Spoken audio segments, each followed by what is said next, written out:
there's a concept in like the social welfare literature of redistribution versus predistribution. The idea of predistribution is that you give workers, you give people, normal people, a seat at the bargaining table. And I don't think it's just economic. The economic thing, by the way, is very important.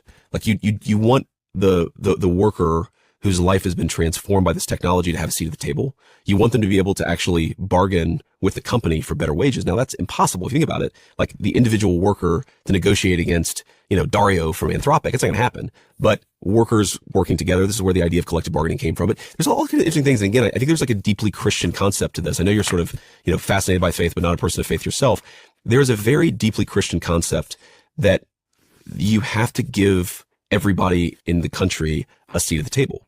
So for example, there's the economic piece of it. What about the cultural piece of it? How will AI transform the culture that we consume, that we distribute, that we make?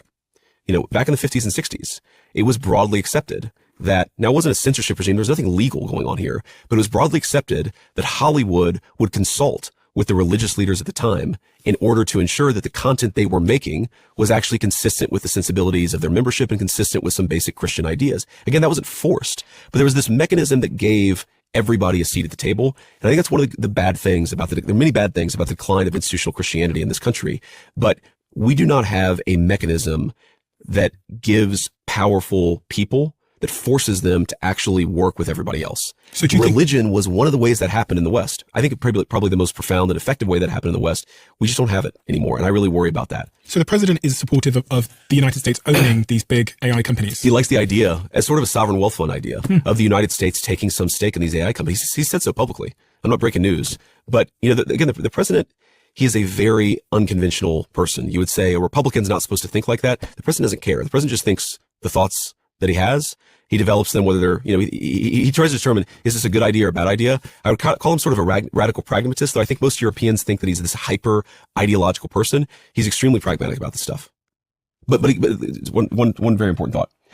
The idea that we're going to allow these companies, let's say 10, 20 years down the road, to accumulate trillions and trillions and trillions of dollars of wealth, and then we're going to be able to successfully redistribute it to workers, I'm very skeptical of that.